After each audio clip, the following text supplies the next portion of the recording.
And I just don't do straw polls. We're not going to do a straw poll in Florida. I just, you want to focus on winning. I don't do straw polls. That's what Jeb Bush had to say earlier this month when he announced his plans to skip the Iowa straw poll. That Iowa straw poll has been a staple in Republican presidential politics, but after more than 3 decades, this election tradition could be on its deathbed. According to our parent website, Newsmax.com, the poll is struggling to stay credible after Governor Bush and former Arkansas Governor Mike Huckabee opted out.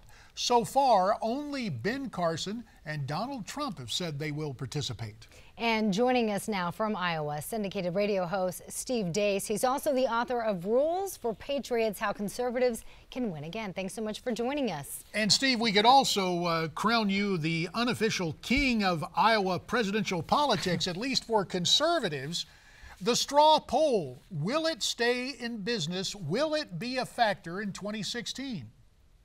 Well, guys, I've got a column in the Washington Times today that has the headline, "The Straw Poll is Dead, Whether It Happens or Not." And this really began with what happened the last time. We had the highest turnout straw poll we've ever had in 2011. Michelle Bachmann spent about $1 million to win it, and then she finished dead last on caucus night about 5 months later.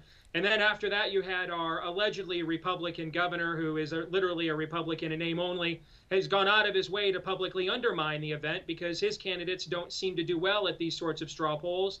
And then what happened, guys, is last year at this time, Governor Branstad spent a few $100,000 getting rid of an alliance of libertarians and evangelicals that had taken control of the state party. He drove them out of the state central committee and put his own people in charge. Well, now they've got a dilemma on their hands, which is they don't want the straw poll, but they can't be seen killing off the most lucrative fundraiser that the party has. So what to do? Well, of course, you try fixing something that's not broken. They have moved it to an awful venue.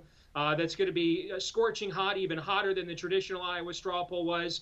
And what's going to happen now is I think Huckabee is not going to be the only other conservative candidate. The other conservative candidates are literally looking at each other and saying, so let me get this straight. Jeb Bush and the establishment get to sit this out on the sidelines for the next few months, while the rest of us in the conservative side of this primary, we slit each other's throats to win 3,500 votes at the Iowa straw poll. Why in the world would we do that? And the answer, I don't know why they would. And I love the straw poll. It's been a great event. But guys, leave it to the Republican Party establishment to screw up a one-car funeral and kill the goose that lays the golden egg. Wow. There, you just heard it. So basically what you're saying is just not worth their investment.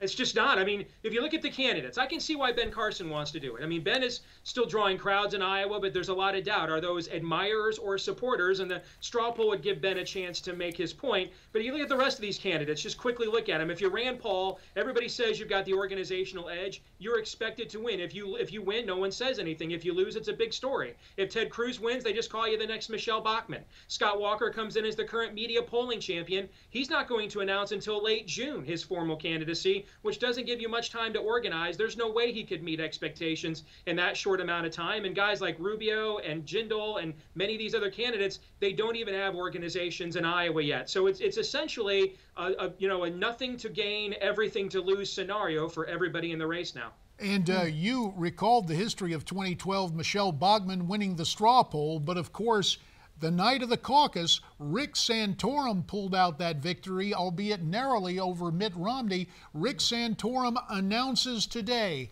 Has the time come and gone for the former Pennsylvania senator, Steve? Everything in my psyche says yes, that the window for him is closed. But if you know Rick, and I do, one of the most lovable things about Rick is his stubbornness, and one of the most frustrating things about Rick is his stubbornness. JD, we're talking about a guy that going all the way back to his first race in 1990 wasn't supposed to win. He's never been supposed to win anything he's ever won, and he, I think, ended up ascending all the way to the #3 man in the majority in the U.S. Senate. So what we see out of Rick Santorum is when the odds are against him, that seems to be when he's at his best. I don't see a path for him, but you know what? We didn't see a path for him this time 4 years ago, and remember what happened. Does that have something to do with the polling system, though, in general? I mean, is it reliable anymore?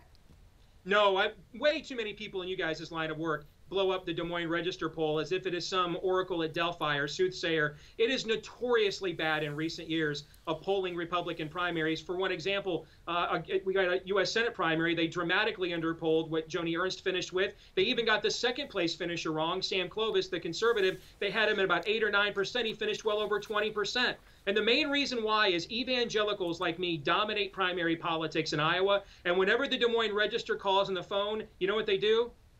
Hang up. They just don't. They don't Right. respond to what the Liberal Register has to say, and they're traditionally underpolled as a result. All right, Steve Deace, he knows Iowa politics inside and out. He is the author of the book, not Rules for Radicals, but Rules for Patriots. How conservatives can win again. He will be a factor in Iowa, whether or not the straw poll survives. We're interested in your thoughts on the Iowa straw poll and Iowa's caucus. You can contact us via email, newsmaxprime@newsmaxtv. There's also Facebook and Twitter. And there's more to come on Newsmax Prime. But right now, we step aside for these messages.